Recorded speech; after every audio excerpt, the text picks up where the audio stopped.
اب انشاءاللہ استاذ العلماء مخدوم العلماء حضرت مفتی سعید احمد صاحب دامت برکاتہم العالیہ آخری حدیث شریف کا سبق پڑھائیں گے۔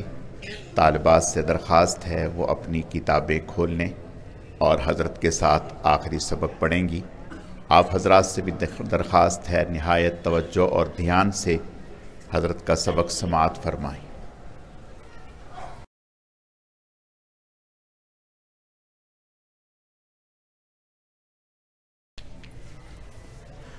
بسم اللہ الرحمن الرحیم۔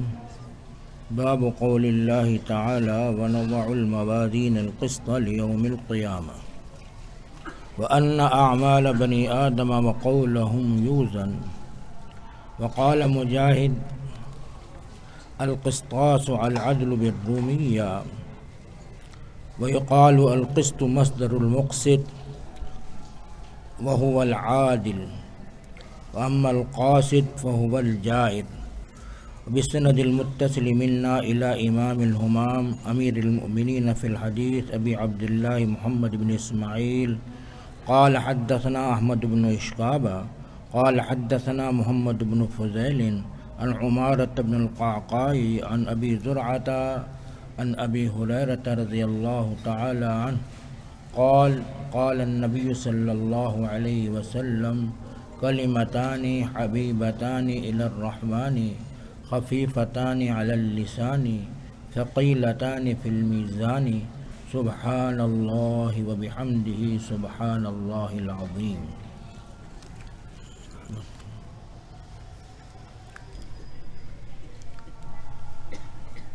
میرے ساتھیوں اور دوستو، اللہ جل شانہ نے ہمارا دین محفوظ رکھنا تھا قیامت تک، اس کے لیے اللہ جل شانہ نے ایسے اسباب پیدا فرمائے کہ الحمدللہ یہ دین اللہ کے نبی سے لے کر آج تک ہمارے پاس محفوظ طریقے سے پہنچا ہے، اور انشاءاللہ یہ دین ہمیں ہدایت کی راہ پر لے کے چلتا رہے گا، اور اگر ہم اس دین پر استقامت کے ساتھ جمے رہے تو اللہ ہمارا خاتمہ ایمان پر فرما کر انشاءاللہ جنت ہمیں عطا فرما دیں گے۔ میرے دوستو، اللہ جل شانہ نے اس دین کی حفاظت کے لیے ایک دور تھا جس میں قرآن کے چرچے تھے، ہر طرف قرآن تھا، قرآن ہی اصل میں عزت کا معیار تھا۔ اللہ کے نبی صلی اللہ علیہ وسلم سے جب سوال کیا جاتا کہ یا رسول اللہ ہم امام کس کو بنائیں، تو آپ فرماتے جس کو قرآن زیادہ یاد ہو اس کو امام بنا دو۔ یہاں تک کہ ایک واقعہ ایسا پیش آیا، حدیث کی کتابوں میں آتا ہے کہ ایک قبیلہ ایمان لے کے آیا اور انہوں نے اللہ کے نبی سے کوئی دین سیکھا، اور پھر اللہ کے نبی نے ان کو نماز کی تلقین کی، اذان کا بتلایا، پھر فرمایا اللہ کے نبی نے کہ تم نماز پڑھنا با جماعت اور ایک کو اپنے میں سے امام بنا لینا جس کو قرآن سب سے زیادہ یاد ہو۔ ابھی اپنے قبیلے میں پہنچے تو وہاں جو قرآن سب سے زیادہ یاد تھا، ایک ایسے صحابی تھے جو بالکل عمر کے کم تھے، ان کو سب سے زیادہ قرآن یاد تھا۔ ان صحابہ نے اسی کو امام بنا دیا، یہاں تک وہ صحابی کہتے ہیں کہ میرا حال یہ تھا کہ میرے پاس پورا لباس بھی نہیں تھا، نیچے پہننے کی کوئی شلوار یا پاجامہ یا لنگی نہیں تھی، صرف کرتا تھا، وہ بھی اتنا چھوٹا تھا کہ سجدے میں جاتا تھا تو پیچھے سے سرین ننگی ہو جاتی۔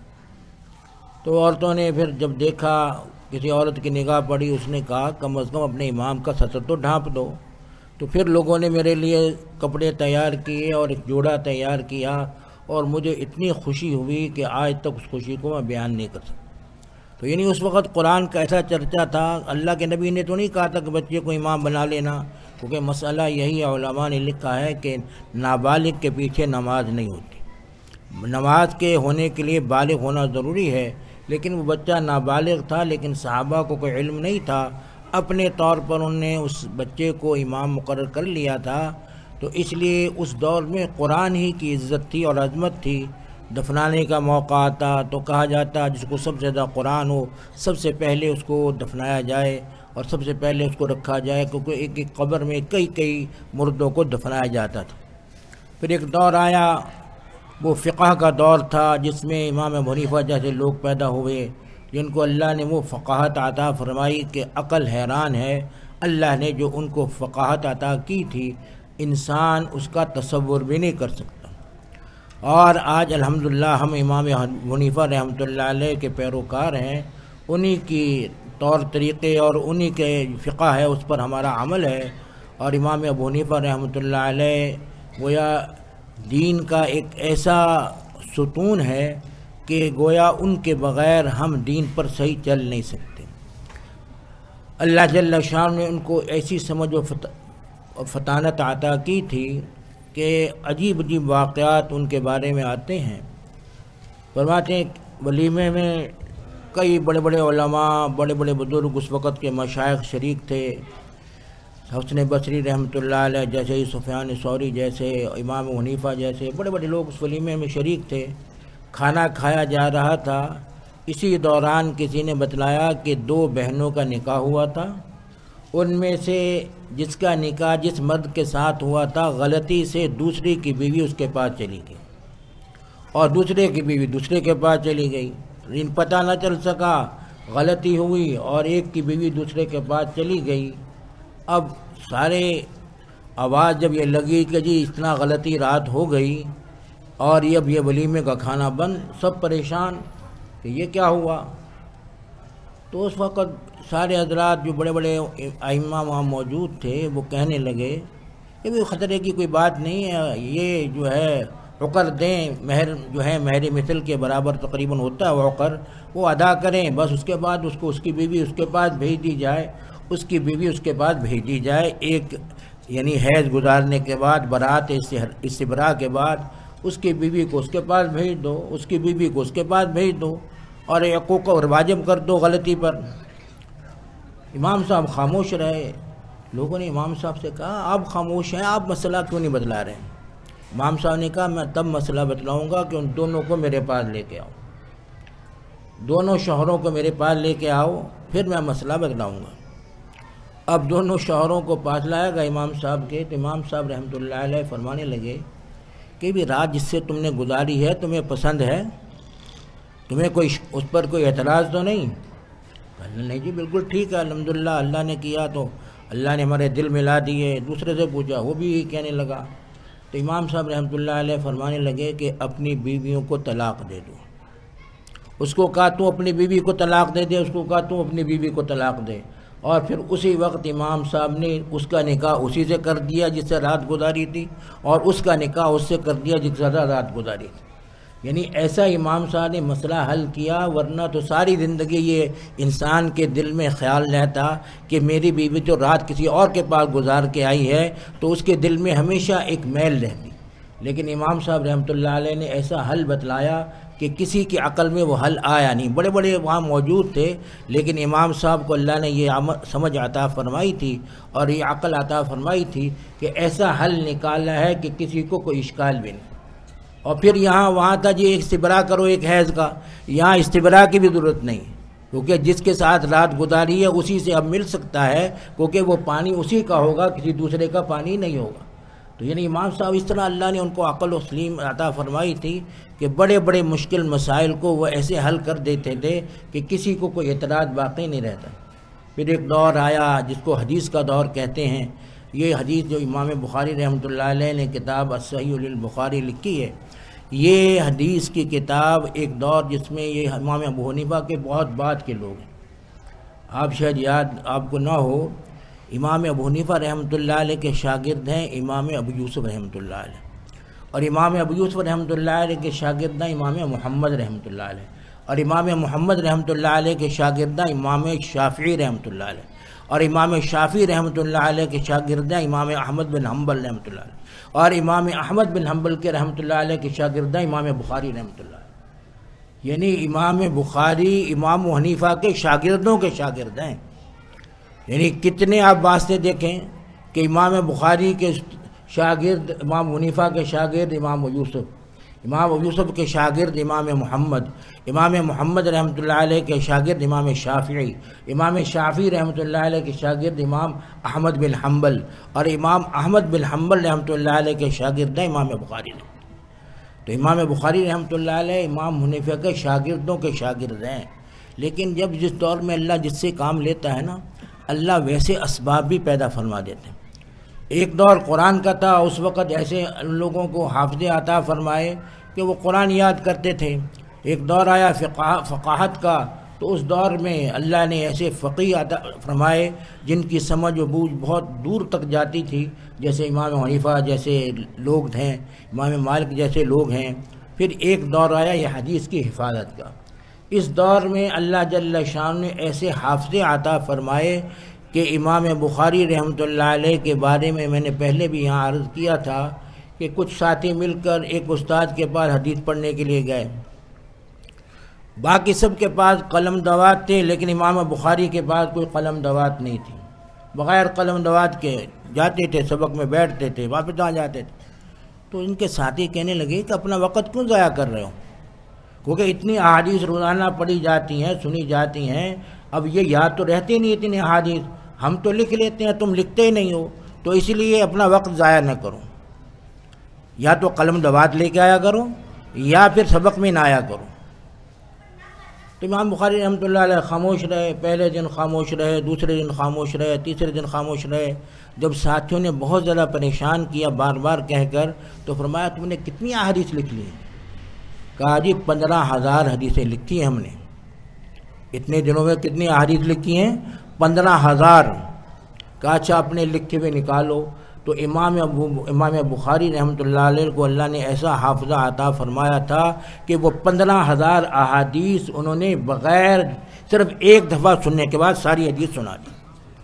یعنی ایک دفعہ سنی ہے صرف، ان سب نے لکھا ہوا غلط تھا بعض کا، امام بخاری کی حدیث سنانے کے بعد انہوں نے اپنا لکھا ہوا درست کیا ہے۔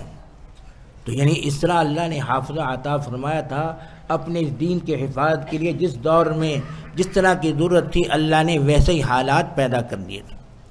امام بخاری رحمۃ اللہ علیہ کے بارے میں مشہور ہے کہ یہ بچپن میں نابینا ہو گئے تھے۔ نابینا ہو گئے، ماں دعائیں کرتی تھی اللہ سے، اے اللہ ان کی آنکھوں کی روشنی واپس لے آ تاکہ میرا بیٹا دین کا کام کر سکے، اللہ کے دین کا اور اللہ کے نبی کی احادیث کا کام کر سکے۔ بہت رو رو کے دعائیں کرتی تھیں۔ ایک رات کہتے ہیں جب صبح رات کو خواب میں حضرت ابراہیم علیہ السلام تشریف لائے اور فرمایا کہ تو روتی کیوں ہے؟ کہا میرے بیٹے کی آنکھوں کی روشنی چلی گئی۔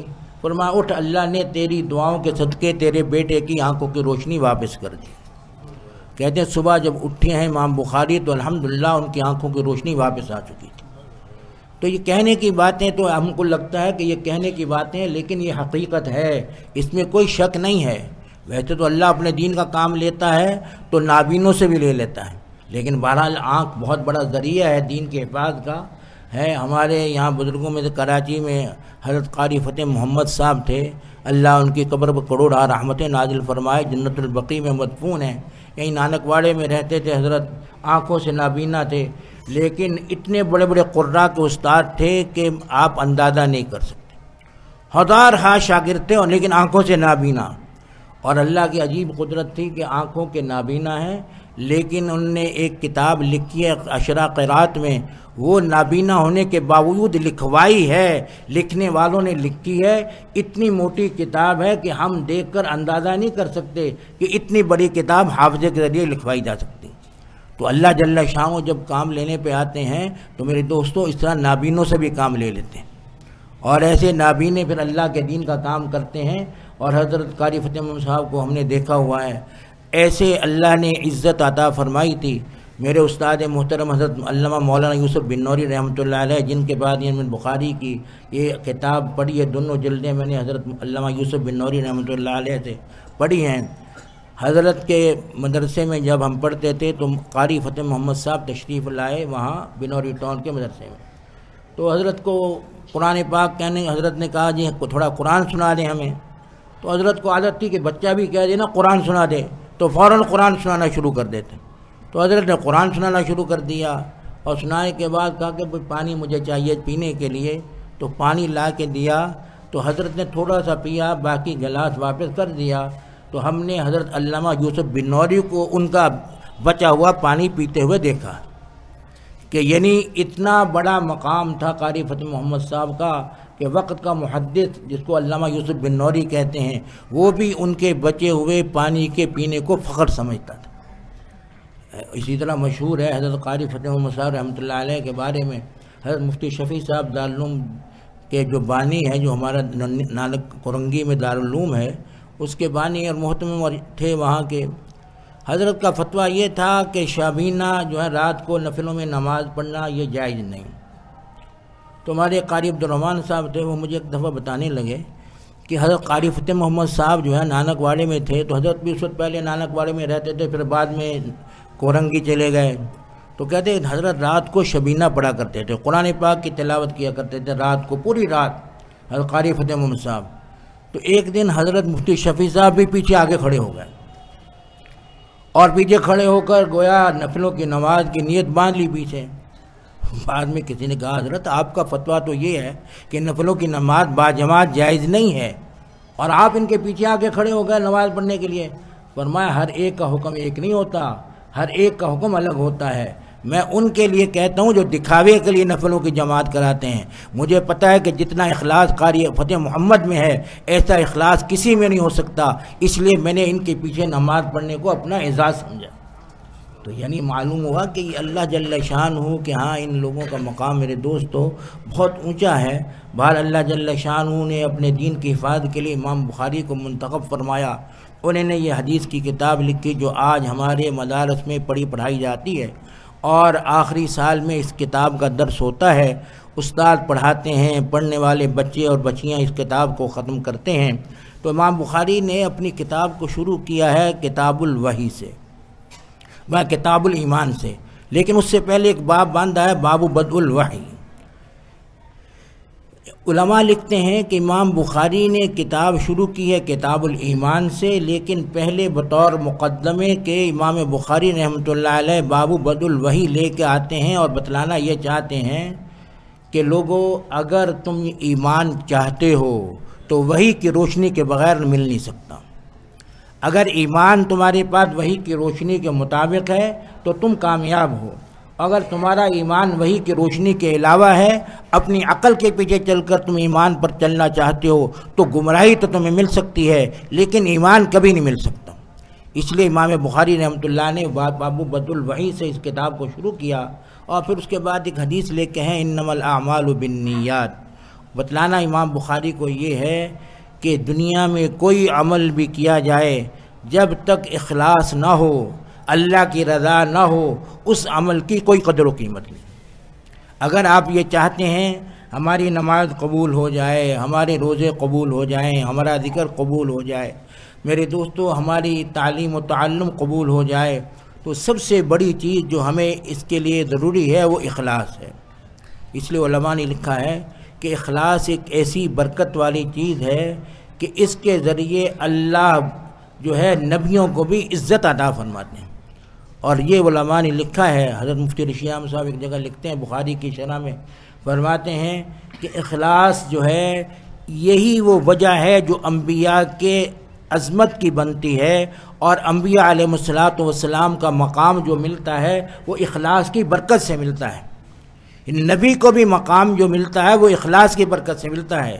اس لیے ہمارے بزرگوں میں سے ایک بزرگ حضرت مولانا قاسم نانوتوی رحمۃ اللہ علیہ نے ایک عجیب بات لکھی ہے، فرماتے ہیں کہ بظاہر امتی بعض دفعہ نبی سے اعمال میں بڑھ جاتا ہے۔ کیا فرمایا کہ بظاہر امتی یعنی بعض دفعہ بظاہر اعمال میں نبی سے بڑھ جاتا ہے، لیکن نبی کا اخلاص اتنا اونچا ہوتا ہے کہ امت ساری مل جائے نبی کی 2 رکعتوں کا مقابلہ نہیں کر سکتی۔ ان پر حضرت نے فرمایا کہ دیکھو، فرماتے ہیں کہ ایک آدمی ہے نا، اس کی 60 سال عمر ہے، 12 سال سے بلکہ اس نے بچپن سے نمازیں شروع کر دی، 10 سال سے نمازیں شروع کر دی، اور کبھی اس کی نماز قضا نہیں ہوئی، تو کتنے سال نمازیں پڑھی؟ اگر 60-70 سال اس کی عمر ہے تو کہہ لیں 10 سال نکال کے 60-70 سال اس نے نمازیں پڑھی۔ اور اللہ کے نبی نے نمازیں جو شروع کی ہیں وہ 40 سال کے بعد شروع کی ہیں، اور کل 13 سال نمازیں پڑھی ہیں، تو اس لیے فرمایا کہ نبی کی نمازیں تو صرف 13 سال کی ہیں، اور امت کی نمازیں جو ہیں، یہ امتی جو ہے جو 60 سال سے نماز پڑھ رہا ہے، تو اس کی نمازیں تعداد میں بہت بڑھ جائیں گی۔ لیکن 2 رکعتیں نبی کی اخلاص کی برکت ایسی ہوتی ہے، نبی میں ایسا اخلاص ہوتا ہے کہ نبی کی 2 رکعتیں جو ہے پوری امت کے نمازوں کا مقابلہ کرتی ہیں اور ان سے بھاری ہو جاتی ہیں۔ تو معلوم ہے اخلاص میرے دوستو، ہم بھی یہ چاہیں کہ ہمارے نماز بھی وزنی بن جائے، ہمارے اعمال بھی وزنی بن جائیں، ہمارے اقوال بھی وزنی بن جائیں، ہمارا ذکر اذکار بھی وزنی بن جائے، تو میرے دوستو اس کا ایک ہی طریقہ ہے کہ اخلاص اپنے اندر پیدا کیا جائے۔ اور اخلاص کس کا نام ہے؟ اخلاص نام ہے ہر کام میں اللہ کی رضا مطلوب ہو۔ عام طور پر ہمارا حال یہ ہے کہ ہم کوئی بھی کام کرتے ہیں نا، وہ ہم کام کیوں کرتے ہیں؟ وہ جی نماز پڑھنے سے رزق میں برکت ہوتی ہے، نماز پڑھنے سے یہ ملتا ہے، نماز پڑھنے سے یہ ملتا ہے، تو ہم نماز پڑھ رہے ہیں اپنے رزق کی برکت کے لیے، نماز پڑھ رہے ہیں ہمارا یہ کام ہو جائے، نماز پڑھ رہے ہیں ہمارا یہ کام ہو جائے۔ حالانکہ میرے دوستو یہ مقصود نہیں ہے، مقصود یہ ہے کہ نماز اس لیے پڑھ رہے ہیں میرا اللہ مجھ سے راضی ہو جائے اور اللہ کا حکم پورا ہو جائے۔ میں نے ایک نوجوان تھا مسجد میں، باب السلام مسجد ہے گولیمار میں کافی عرصہ وہاں رہا، تو اس کو میں نے دیکھا کہ مسجد میں اس نے آنا شروع کیا، تو الحمدللہ ہر نماز میں موجود، نماز کے بعد بیٹھا ہے، تسبیح کر رہا ہے، بڑا ذکر اذکار کر رہا ہے، رو رو کے دعائیں کر رہا ہے۔ میں نے اس سے ایک دن پوچھا، پہلے تو آپ نظر نہیں آتے تھے، اب آپ نظر آنے لگ گئے، کیا مسئلہ کیا ہے؟ ماشاءاللہ اللہ آپ کو استقامت عطا فرمائے۔ کہنے لگا اصل میں PIA میں کام کرتا ہوں، وہاں میں اکاؤنٹنٹ ہوں، تو وہاں حساب کتاب میں کوئی گھپلا ہو گیا اور الٹا الزام مجھ پر آ رہا ہے، اس لیے میں دعائیں کر رہا ہوں اللہ مجھے اس مقدمے سے بری کر دے، اللہ اس مقدمے سے مجھے کیا کر دے؟ بری کر دے۔ وہ کرنا کیا ہوا، چند دن بعد وہ مقدمہ ختم ہوا، نہ نماز نہ روزہ نہ کچھ بھی نظر نہیں آیا، اور مسجد سے ایسا غائب ہوا کبھی دوبارہ نظر بھی نہیں آیا مسجد۔ تو میرے دوستو یہ کوئی یعنی معلوم ہوا کہ یہ اللہ سے کوئی دنیا داری کا معاملہ ہے ہمارا، کہ اگر ہمارے کام ہوتے چلے جا رہے ہیں تو ہماری نماز بھی ہے۔ اس طرح نوجوانوں کو دیکھا گیا، اللہ ہم سب کو معاف فرمائے، وہ شادی کسی سے چاہتے ہیں نا کہ شادی ہو جائے کسی لڑکی سے، تو اور لمبے لمبے وظیفے کر رہے ہیں، رات کو اٹھ کے وظیفے کر رہے ہیں، تہجد کی نمازیں لڑکی بھی پڑھ رہی ہے، لڑکا بھی پڑھ رہا ہے، مقصد کیا ہے؟ وہ شادی ہو جائے۔ اور اگر شادی نہیں ہوتی نا وہ، تو میں نے خود سنا ہے نوجوانوں سے، اللہ ہم سب کو معاف فرمائے، اور بڑے تکڑے مار کے دیکھ لیں جی کچھ نہیں ہوتا نماز ہوتی۔ اب میرے دوستو اللہ معاف فرمائے، اس سے کفر کا خطرہ ہے، یعنی یہ کہنا کہ نمازوں سے کچھ نہیں ہوتا، بڑی نمازیں پڑھ کے دیکھ لیں، تو اللہ معاف فرمائے کفر کا خطرہ ہے کہ ایمان باقی نہ رہے۔ تو گویا ہم اپنے دنیا کے مقصد کے لیے تو سب کام کرتے ہیں، اللہ کی رضا کے لیے کام نہیں کرتے۔ امام بخاری نے اپنے آخری باب میں یہی ہمیں بتلایا کہ لوگو اگر تم اعمال میں وزن پیدا کرنا چاہتے ہو تو شروع میں بتلا دیا کہ انما الاعمال بالنیات، اپنی نیت کو درست کر لو، انشاءاللہ تمہارے اعمال قیامت کے دن وزنی ہو جائیں گے۔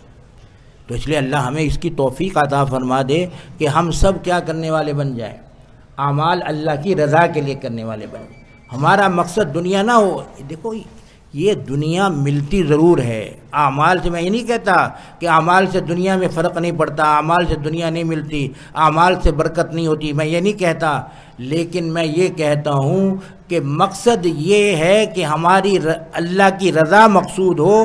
یہ چیزیں غریبی میں ملتی ہیں، جیسے آپ نے کوئی چیز خریدی نا جا کر، پھر بعد میں کہتے ہیں غریبی دے دو، تو غریبی تو کیا ملتی ہے؟ مفت میں ملتی ہے، وہ مقصود نہیں ہوتی۔ تو بالکل یاد رکھیے کہ ہمارا مقصد اللہ کی رضا ہو، پھر برکت بھی ملے گی، سب کچھ ملے گا، لیکن یہ غریبی میں ملے گا۔ اس لیے انشاءاللہ ہمارا مقصد یہ نہیں ہونا چاہیے، ہمارا مقصد اللہ کی رضا ہونا چاہیے۔ اس لیے اگر ہم یہ نیت کر لیں گے تو انشاءاللہ اللہ جل شانہ ہمیں ضرور قیامت کے دن نواز دیں گے۔ تو اس لیے امام بخاری رحمۃ اللہ علیہ نے یہ باب باندھا ہے، فرمایا باب قول اللہ تعالی ونضع الموازین القسط لیوم القیامہ، اللہ کا قول کہ ہم قیامت کے دن انصاف کے لیے ترازو قیامت کے دن حساب و کتاب کے لیے رکھیں گے۔ قیامت کے دن حساب کے لیے ترازو قائم ہوگا۔ ترازو دیکھو اللہ ہر عمل کو جانتا ہے، اللہ کے سامنے کوئی عمل ہمارا مخفی نہیں ہے۔ تو اللہ کو تولنے کی ضرورت نہیں ہے، لیکن اللہ دنیا کو بتلانے کے لیے کہ لوگوں ہمارے ہاں عدل و انصاف چلتا ہے، ہم کسی پر ظلم و زیادتی نہیں کرتے، کیونکہ قرآن پاک میں اللہ نے فرمایا وَمَا رَبُّكَ بِظَلَّامٍ لِّلْعَبِيدِ، تیرا رب بندوں پر ظلم نہیں کرتا۔ تو اس لیے ترازو قائم کر کر دنیا کو دکھانا یہ چاہتے ہیں کہ ہم ہر آدمی کے ساتھ عدل و انصاف کریں گے، ان کے اعمال ان کے سامنے تولیں گے تاکہ وہ خود دیکھ لیں کہ اللہ کے فیصلے ظلم نہیں ہیں، اللہ جو فیصلہ ہمارے ساتھ کر رہا ہے وہ عین انصاف ہے۔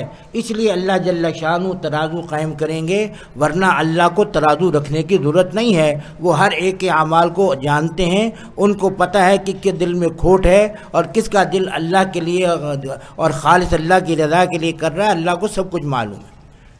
یہاں علماء نے یہ بحث شروع کر دی کہ موازین جمع کیوں آئی، قیامت کے دن کیا ایک ترازو ہوگا، کئی ترازو ہوں گے؟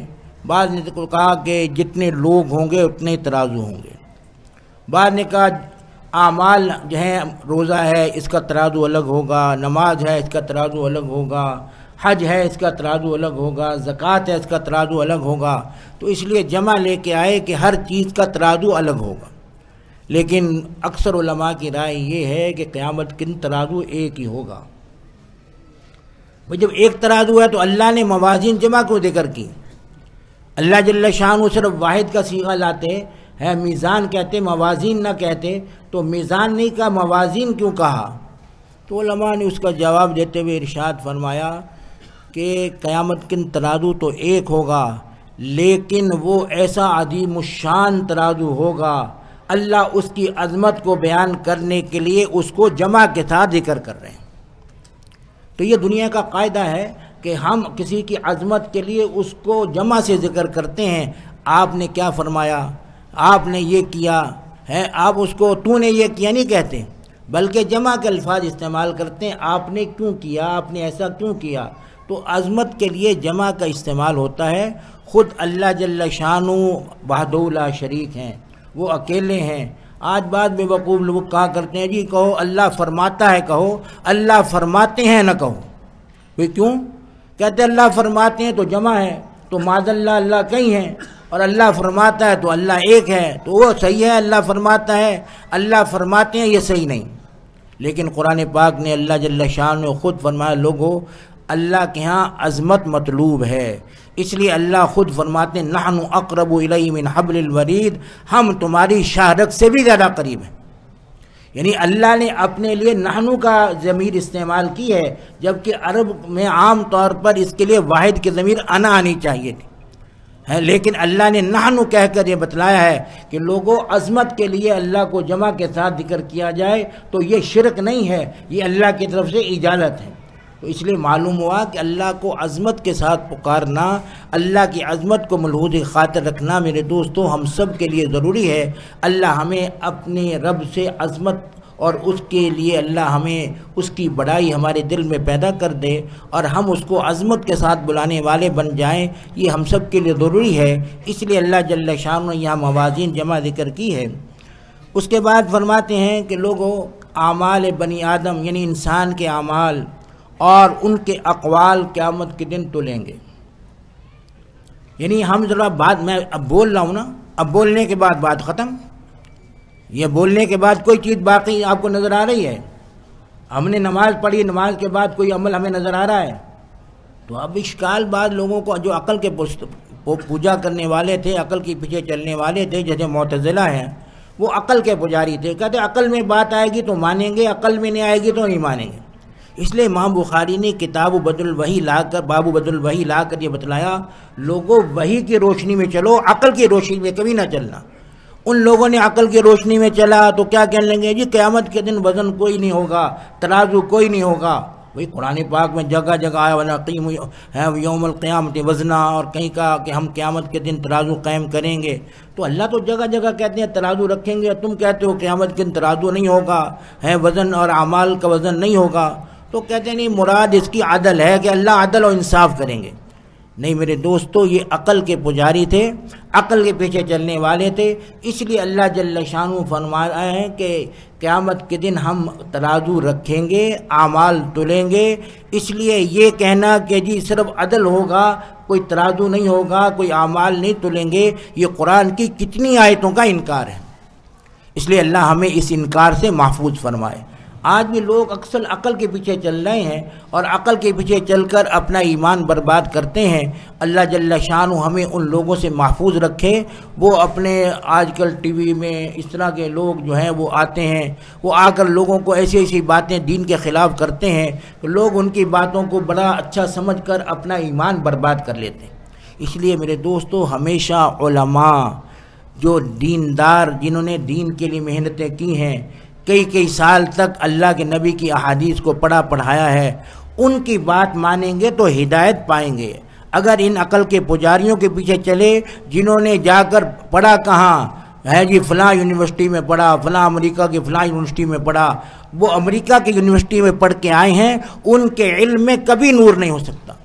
وہ گمراہی کی لائن پہ تو آپ کو چلا سکتے ہیں، آپ کو ہدایت کی لائن پر وہی علماء چلائیں گے جن کا سلسلہ علم اللہ کے آخری نبی تک پہنچتا ہے۔ تو اس لیے الحمدللہ ہمارے جتنے علماء ہیں ان کی باقاعدہ سند ہوتی ہے کہ فلاں نے فلاں سے پڑھا، فلاں نے فلاں سے پڑھا، فلاں نے فلاں سے پڑھا ہے، اور بالآخر نتیجہ آخر میں نکلتا ہے کہ اللہ کے آخری نبی حضرت محمد صلی اللہ علیہ وسلم سے پڑھا۔ تو اس لیے اگر ہمارے جو ہے یہ سلسلہ اللہ کے نبی تک پہنچتا ہے تو الحمدللہ ہمارے پاس ہدایت کا نور رہے گا۔ اور اگر ہمارا سلسلہ ایسے علم حاصل، جن سے ہم علم حاصل کر رہے ہیں یا جن سے ہم علم سیکھ رہے ہیں، ٹی وی کے سامنے بیٹھ کر ان کا سلسلہ فلاں پروفیسر سے پہنچ رہا جو کافر ہے، فلاں پروفیسر عیسائی ہے، ان سے جا کر ان کے علم کا سلسلہ ملتا ہے، تو یاد رکھیں وہاں ظلمت تو آ سکتی ہے، نور وہاں کبھی نہیں آ سکتا۔ اس لیے اگر ہم چاہتے ہیں ہدایت کا نور ہمارے پاس رہے تو میرے دوستو اللہ کے نبی کے سلسلے کو لازم پکڑیے، وہ علماء کو لازم پکڑیے جو علماء اللہ کے نبی کے اس سلسلے کو لیے ہوئے آج تک دنیا میں دین کی خدمت کر رہے ہیں، ان کے پیچھے چلیے، انشاءاللہ یہ نور باقی رہے گا۔ ورنہ میرے دوستو یہ نور اللہ چھین لیتے ہیں۔ اللہ یہ نور جو ہے ایسے چھینتے ہیں، بعد دفعہ پتہ بھی نہیں چلتا انسان کو کہ یہ نور چھن گیا۔ ابھی کچھ دنوں کی بات ہے، ایک استفتاء ایک مدرسے میں آیا۔ استفتاء یعنی سوال کرنا کہتے ہیں، یعنی کسی آدمی نے سوال کیا اپنی بیوی کے بارے میں۔ سوال کیا کیا اس نے؟ سوال یہ کیا کہ میرا اور اپنی بیوی سے بات چیت ہو رہی تھی، میں نے اپنی بیوی کو کہا یہ کام کر دے، تو بیوی جواب میں کہنے لگی کہ میں نہیں کر رہی یہ کام۔ اس نے بار بار کہا، بیوی نہ مانی، تو اس نے کہا کہ اللہ کا واسطہ تجھے یہ کام میرا کر دے۔ تو اب جواب میں عورت کیا کہتی ہے؟ یہ استفتاء ہمارے پاس آیا اور میں نے خود اس پر دستخط کیے، تو اس میں بیوی جواب میں کہتی ہے میں تیرے اللہ پر پیشاب کرتی ہوں۔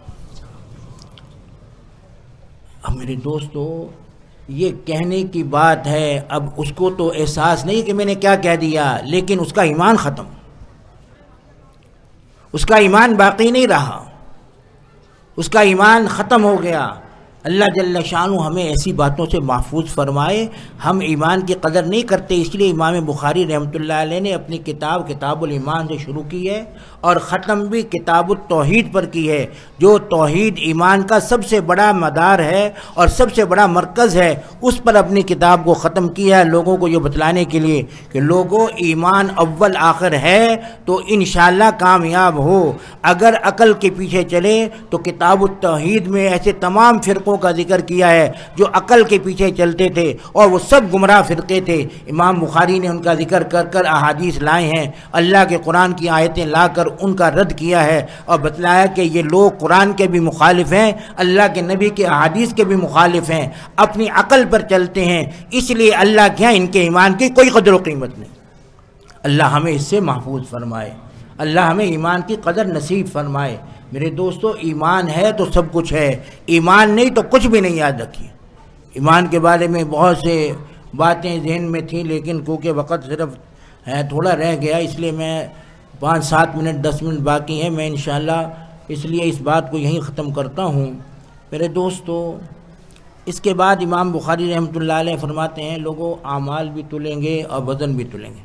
جو عقل کے پجاری معتزلہ تھے وہ کہنے لگے کہ جی عمل تلیں گے نہیں، قول تلیں گے نہیں، بھئی وجہ کیا، کیوں نہیں تلیں گے؟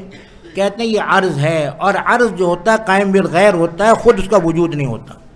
مطلب دیکھیے جیسے رنگ ہے نا، رنگ، یہ رنگ کپڑا ہے تو رنگ ہے، اگر کپڑا نہیں تو رنگ نہیں ہے۔ کپڑے کے اوپر سفید کپڑا ہے، اس پر آپ رنگ چڑھا دیں گے تو بغیر اس کپڑے کے رنگ کا وجود نہیں ہے۔ تو وہ کہتے ہیں یہ عرض ہے، عرض کا اپنا وجود نہیں ہوتا، جب اس کا وجود ہی نہیں تو وہ تلیں گے کیسے؟ لیکن اللہ جل شانہ نے، علماء نے بہت سے سارے جواب دیے ہیں اس کے، لیکن ان جوابوں کی طرف جائیں گے تو بہت ساری باتیں سامنے آئیں گی۔ کسی نے کہا کہ اعمال تلیں گے، کسی نے کہا وہ آدمی تلیں گے، کسی نے کچھ کہا، کسی نے کچھ کہا، کسی نے کہا ان عملوں کو شکل دے دی جائے گی، وہ شکل جو ہے ایسی ہو جائے گی کہ نیک عمل قبر میں آئیں گے اور وہ آدمی خوبصورت شکل میں ہوں گے۔ وہ آدمی پوچھے گا تم کون ہو؟ کہیں گا میں عمل کو صالح، میں تیرا نیک عمل ہوں، یعنی اس کو شکل نیک عمل کو ایک انسان کی شکل دے دی جائے گی۔ تو معلوم ہو وہ شکل جب دے دی جائے گی تو وہ تلیں گے، تو اس وقت اگر نامہ اعمال تلیں گے تو وہ بھی جسم ہے، اگر انسان تلیں گے وہ بھی جسم ہے، اور اگر انسان کے عمل تلیں گے لیکن کو شکل دے دی جائے گی تو وہ بھی انسان ہے، وہ تلیں گے۔ تو اس لیے علماء نے یہ جواب سارے دیے، لیکن آج کی جدید تحقیق نے ثابت کر دیا کہ لوگوں اللہ جل شانہ نے تمہارے لیے یہ ممکن بنا دیا کہ تم 10 سال 20 سال پہلے کی بات سننا چاہتے ہو، تمہاری ٹیپ ریکارڈ اس کو محفوظ کر لیتی ہے، اور 20 سال بعد تم لگاتے ہو تو وہ بات سن لیتے ہو۔ اگر تم اپنی بات کو ایک پٹی میں محفوظ کر سکتے ہو تو اللہ تمہارے عمل کو کیوں نہیں محفوظ کر سکتے؟ تمہارے قول کو اللہ کیوں نہیں محفوظ کر سکتے؟ اگر آج ہمارا ایک پٹی پر جو نا، ہمارے بزرگ تھے حضرت قاضی احسان شجاع آبادی رحمۃ اللہ علیہ، اللہ جل شانہ ان کی قبر پر کروڑ رحمت نازل فرمائے۔ حضرت جو ہے ان کی تقریر میں نے ان کو دیکھا تو ضرور ہے، انہیں تقریر سنی نہیں، لیکن بعد میں کئی سال ان کے انتقال کو ہو گئے تو ان کی ایک تقریر مجھے مل گئی، وہ میں نے سنی۔ تو حضرت جو ہے وہ اس تقریر میں ایک عجیب بات کہتے تھے، فرمانے لگے پاکستان میں ایک قانون بنا تھا اس وقت ایوب خان کے دور میں، آئلی قوانین اس کو کہتے تھے، اور وہ آئلی قوانین آج تک پاکستان میں نافذ ہیں، وہ قرآن کے بھی خلاف ہیں، اللہ کے نبی کی احادیث کے بھی خلاف ہیں، لیکن آج تک وہ اس ملک میں نافذ ہیں۔ اللہ جل شانہ مسلمانوں کو اس پر عمل سے محفوظ رکھے، اس لیے علماء سے پوچھ کر مسئلہ ہمیشہ یاد رکھیے، چلنا چاہیے۔ ان قوانین کو اگر عدالت میں جائیں گے تو وہ قوانین قرآن کے بھی خلاف فیصلہ کریں گے اور اللہ کے نبی کی احادیث کے خلاف بھی فیصلہ کریں گے۔ تو اس دور میں ایک ایوب خان کی اسمبلی نے ایک بل پاس کیا، وہ بل یہ پاس کیا کہ اگر کوئی اپنی بیوی کو طلاق دینا تو وہ پھر یہ کرے گا کہ وہ طلاق کے بعد کونسلر سے رجوع کرے گا، اور کونسلر سے رجوع کرے گا اور اس کو کہے گا میں نے بیوی کو طلاق دے دی ہیں، 3 طلاقیں دے دی ہیں، اس لیے آپ جو ہے اس طلاق کو جاری کر دیں، یا وہ کہے گا کہ ہماری صلح کروا دیں۔ تو حضرت فرمانے لگے اس تقریر میں کہ دیکھو کیسے بے وقوف ہیں کہ 3 طلاقیں دے دیں، اب دینے کے بعد پھر یہ بھی ہے کہ اگرچہ سال بعد جائے وہ کونسلر کے پاس، سال بعد جا کر وہ کونسلر کو کہے میں نے سال پہلے طلاق دے دی تھی، میری اور میری بیوی کے درمیان صلح کروا دو، میں نے 3 طلاقیں دے دی تھیں، اور وہ صلح کروا دے تو دوبارہ بیوی بن جائے گی اس کی۔ حالانکہ شریعت کا قاعدہ یہ ہے کہ 3 طلاقوں دینے کے بعد دوبارہ بیوی بن ہی نہیں سکتی جب تک کہ شریعت کا جو اصول قرآن نے بیان کیا ہے، کوئی اور نکاح کرے، وہ مر جائے، پھر عدت ختم ہونے کے بعد پہلے شوہر کے پاس آ سکتی ہے، ورنہ وہ پہلے شوہر کے پاس آ نہیں سکتی۔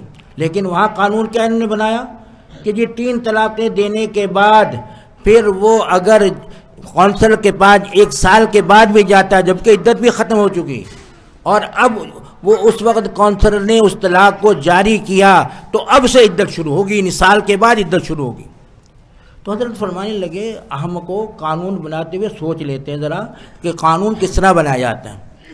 تو پھر فرمانے لگے کہ ان کی مثال جو ہے نا وہ ایک جو چرسی کی مثال ہے، وہ چرسی تھا، فرمایا وہ اس کا لوٹا ٹوٹا ہوا تھا، تو فرمانے لگے کہ لوٹا ٹوٹا ہوا تھا، جب پیشاب کرنے جاتا تو سارا پانی ختم ہو جاتا، اب بڑا پریشان ہے کہ یہ پانی سارا ختم ہو جاتا ہے، اب پانی ہوتا نہیں ہے، سنجا کیسے کروں؟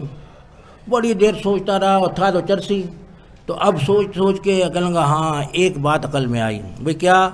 کہتے جاتے ہی پہلے سنجا کروں گا پھر فارغ ہو جاؤں گا، یعنی پہلے سنجا کر لوں گا پھر لیٹرین سے کیا ہو جاؤں گا؟ فارغ ہو جاؤں گا۔ فرمایا بے وقوف، وہ یہ کہتے کہ طلاق دینے کا ارادہ ہے تو جا کے کونسل کے پاس جائے کہ میاں بیوی کا جھگڑا ہے، میں طلاق دینا چاہتا ہوں، صلح کروانا چاہتا ہوں تو صلح کروا دو ورنہ میں طلاق دے دوں گا۔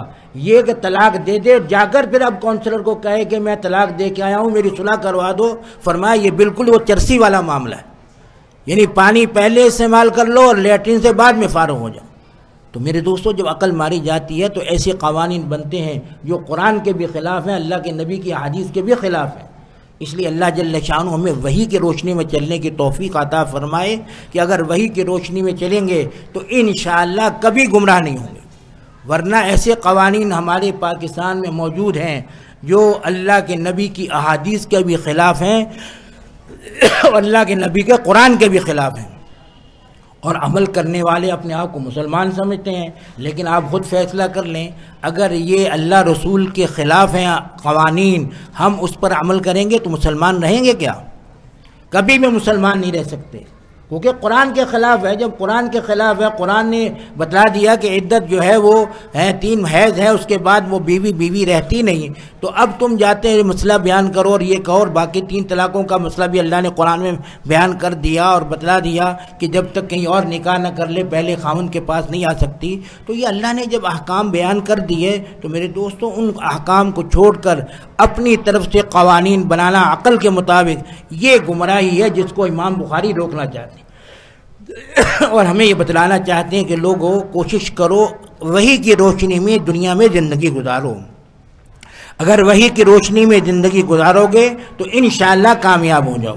اس کے بعد امام بخاری رحمۃ اللہ علیہ جو ہیں وہ اس کوئی لفظ کی تحقیق کرتے ہیں۔ میں اکثر یہ بات کہا کرتا ہوں، دیکھو نا ہمارا عمل جو ہے نا وہ عام طور پر ختم ہو جاتا ہے، اور یہی معتزلہ کا اشکال تھا کہ عمل ختم ہو جاتا، نماز پڑھی ختم ہو گئی ہے، اس لیے نماز جب ختم ہو گئی تو اب کیا تلے گا، تو اکثر یہی کہتے ہیں۔ لیکن میں نے اکثر واقعہ سنا دیتا ہوں کہ ایک دعوت میں کچھ دوست بیٹھے تھے، وہ کہنے لگے ایک دوسرے کو کہ ذرا سالن لے آ، ذرا دیکھ کے لانا، خوب پلیٹ بھر کے لانا ہے، ذرا بوٹیاں اچھی طرح نکال کے لانا۔ اب وہ لے آیا سالن، پلیٹ بھر کے لایا بوٹیوں کی، اب لا کے یہ دوست کھانے لگے تو کیمرے والے نے اس پر کیمرہ فٹ کر دیا، اب وہ فلم بن گئی۔ اب وہ جب گھر والوں نے چلائی تو دیکھا کہ یہ اتنی ساری بوٹیاں رکھ کے کھانا کھا رہے ہیں، اب سارے ان کو تانگ کر رہے ہیں، خبیث شرم نہیں آئی، تمہیں حیا نہیں آتی، اتنے نہ دی دیتے کہ تم نے اتنی بوٹیاں پلیٹ میں رکھ لیں۔ اب وہ عمل محفوظ رہا تو اب ان کی بدنامی ہو رہی۔ تو اگر آج ہم ایک عمل کو محفوظ کر سکتے ہیں تو کیا اللہ محفوظ نہیں کر سکتے؟ اللہ بھی ہمارے عمل کو محفوظ رکھیں گے، اور کل قیامت کو انشاءاللہ وہ عمل ہمیں نظر آ جائے گا۔ ہم نے جو کیا ہے، اگر برائی کی ہے تو وہ بھی نظر آئے گی، یہاں تک کہ یتیم کا مال اگر کھایا ہے تو قیامت کے دن اللہ فرماتے ہیں کہ جو لوگ ظلماً یتیموں کا مال کھاتے ہیں یأکلون فی بطونہم نارا، وہ پیٹوں میں آگ بھرتے ہیں۔ قیامت کے دن یہاں تو آپ نے بریانی کھائی، قورمہ کھایا یتیم کا، لیکن کل قیامت کو پیٹ میں آگ نظر آئے گی۔ اللہ دکھا دیں گے کہ تو نے وہاں دنیا میں بریانی کھائی تھی، وہ بریانی نہیں تھی، وہ یہ آگ تھی۔ تو اللہ جل شانہ قیامت کے دن یہ سب کچھ دکھائیں گے۔ اس لیے یہ کہنا کہ جی عمل محفوظ نہیں رہتے، قول محفوظ نہیں رہتے، میرے دوستو یہ حماقت اور بے وقوفی ہے۔ یہ عقل کے پجاری ایسی باتیں کیا کرتے ہیں، اللہ ہم سب کو اس سے محفوظ فرمائے۔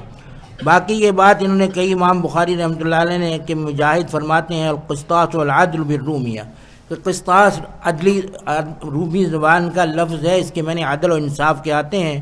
پھر آگے بحث کر دی کہ القسط مصدر المقسط ہے، کہ یہ بھال یہاں علمی بحثیں تو ہیں لیکن اب بات کریں گے تو بات لمبی ہو جائے گی، کیونکہ ٹائم تو پورا میرا ہو چکا ہے، مجھے مولانا 40 منٹ کا وقت دیا تھا، اس لیے میں ان باتوں کو بحثوں کو سب کو چھوڑتا ہوں۔ علماء نے اس پر عجیب عجیب واقعات لکھے ہیں، ان سب کو چھوڑ کر بالآخری بات وہ یہی ہے کہ اللہ کے نبی نے ہمیں یہ حکم دیا کہ لوگوں اگر تمہارا اخلاص ہے تو تمہارے عمل وزنی ہو جائیں گے، اور اگر اخلاص نہیں تو اللہ کے ہاں کمیت کا اعتبار نہیں، اللہ کے ہاں کیفیت کا اعتبار ہے، یہ یاد رکھو۔ یعنی کیف الگ چیز ہے، کم الگ چیز ہے۔ کم کہتے ہیں گنتی کو، اور کیف کہتے ہیں اس کے اندر جو اخلاص ہوتا ہے اس کو۔ تو اگر کسی کا عمل کتنا بھی زیادہ کیوں نہ ہو، شیطان ہے اس سے بڑا عمل کرنے والا کوئی نہیں، یاد رکھیے۔ دنیا میں اتنی نمازیں اس نے پڑھی ہیں کہ زمین کا چپا چپا اس کے سجدوں سے جو تھا معمور تھا، زمین کے چپے چپے پر اس نے سجدہ کیا ہے، اتنی عبادت اللہ کی ہے، یہاں تک کہ فرشتے بھی اس کی عبادت پر رشک کرتے تھے، اور اس کو ہے طاؤس الملائکہ یعنی فرشتوں کا بادشاہ کہا جاتا تھا، ہے سب کیا تھا، لیکن یہ کیا کس کے لیے تھا؟ یہ نہیں میرا رب مجھ سے راضی ہو جائے، یہ اس نے اس لیے کیا تھا کہ اللہ کی خلافت اس نے لکھی تھی، دیکھ لی تھی لکھا ہوا عرش پر، اور لوح محفوظ میں لکھا ہوا دیکھ لیا تھا کہ اللہ اپنا نائب کسی کو بنائیں گے، تو اس نے کہا یہ نیابت مجھے مل جائے تو میں خوب عبادت کروں تاکہ یہ نیابت مل جائے۔ اللہ جل شانہ اس کے اندر کا حال جانتے تھے کہ اس کو مقصود میری عبادت نہیں ہے، اس کو مقصود میری نیابت ہے، اور ایسے آدمی کو میں اپنی نیابت نہیں دیا کرتا جس کا مقصد عبادت سے میری رضا نہ ہو بلکہ اپنا گویا عہدہ مقصود ہو، میں اس کو کبھی بھی یہ چیز عطا نہیں کرتا۔ تو اللہ نے کوئی نماز کی قبول نہیں کی، بلکہ ابا واستکبر وکان من الکافرین، انکار کیا اور تکبر کیا، کافر ہو گیا۔ تو اللہ نے اس کی کوئی نہ عبادت قبول کی، نہ اس کی کوئی نیکی قبول کی، اور بالکل اس کو راندہ درگاہ کر کر کافر بنا کے اللہ نے اس کو ختم کیا ہے اور ختم ہوگا۔ تو معلوم ہوا کہ اللہ کے ہاں میرے دوستو کمیت کا اعتبار نہیں، کتنی نمازیں پڑھ لیں، کتنے روزے رکھ لیں، کتنی زکاتیں دے دیں، لیکن اگر اللہ کی رضا نہیں ہے تو یاد رکھیے یہ سب منہ پہ مار دی جائیں گی۔ اور اگر آپ نے 2 نفل اللہ کے لیے پڑھ لیے کہ صرف اس لیے کہ میرا رب راضی ہو جائے، آپ نے اتنا کہہ دیا سبحان اللہ و بحمدہ سبحان اللہ العظیم، اس لیے کہا کہ اللہ راضی ہو جائے، اللہ کے نبی کا یہ کلمات کہے ہوئے ہیں، میں اس لیے پڑھتا ہوں کہ اللہ کے نبی نے ہمیں ان کلمات کی تلقین کی ہے، میں اللہ کے نبی کی اتباع میں یہ کلمات کہتا ہوں، یہ نیت کر کے ہم نے ان کلمات کو کہا، انشاءاللہ اللہ کے نبی فرماتے ہیں یہ کہنے میں تو ہلکے ہیں، زبان پر بھی آسانی سے جاری ہو جاتے ہیں، لیکن قیامت کے دن اتنے وزنی نہیں ہوں گے کہ تمہارا تصور بھی نہیں ہے جتنے وزنی اللہ ان کو کر دے گا۔ تو اس لیے ہم یہ عادت ڈالیں کہ سبحان اللہ و بحمدہ سبحان اللہ العظیم، میرے دوستو اس کو کہنے کی عادت ڈالیں۔ اس لیے 3 دفعہ کم از کم ہمارے اکثر بزرگوں کو دیکھا کہ وہ اپنے سبق کے دوران سب سے یہ کہلواتے ہیں کہ 3 دفعہ یہ الفاظ کہہ لیں سبحان اللہ و بحمدہ سبحان اللہ العظیم، سبحان اللہ و بحمدہ سبحان اللہ العظیم، سبحان اللہ و بحمدہ سبحان اللہ العظیم۔ اور میں جو کہا کرتا ہوں کہ ایک حدیث میں آتا ہے اللہ کے نبی نے فرمایا کہ جو من قال سبحان اللہ و بحمدہ فی یوم 100 مرۃ حطت خطایاہ وان کانت مثل زبد البحر، کہ اگر کوئی 100 دفعہ دل میں یہ کلمہ کہے گا اس کے گناہ سمندر کی جھاگ کے برابر بھی ہوں گے، اللہ ان کو بھی معاف کر دے گا۔ تو یعنی یہ 100 دفعہ دل میں کہنے کی عادت ڈال لی ہے۔ میں کہا کرتا ہوں عام طور پر، پہلے بھی یہاں کہا ہے کہ یہ ایک دفعہ 100 دفعہ بیٹھ کر کہنا بعض لوگوں کو مشکل لگتا ہے، تو ہر نماز کے بعد 20 دفعہ کہہ لیا کریں۔ 5 نمازیں ہیں تو 20 دفعہ کہیں گے، 5 نمازوں میں انشاءاللہ 100 دفعہ ہو جائے گا۔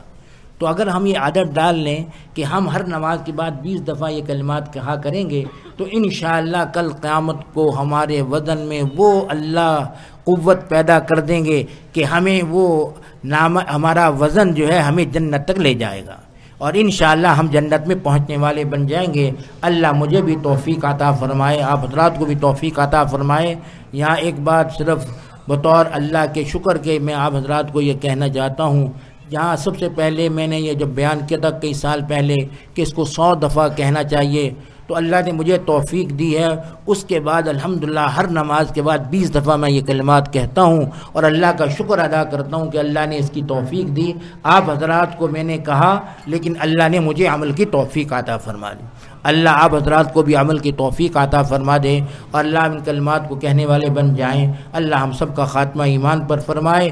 باقی علمی بحثیں یہاں بہت ہیں، اللہ جل شانہ ہمیں اصل عمل ہے میرے دوستوں، عمل ہوگا تو سب کچھ ہے، اگر عمل نہیں تو کچھ نہیں۔ اللہ ہمیں عمل والا بنا دے اور اخلاص کے ساتھ عمل والا بنا دے۔ اللہ ہم سب کا خاتمہ ایمان پر فرما دے۔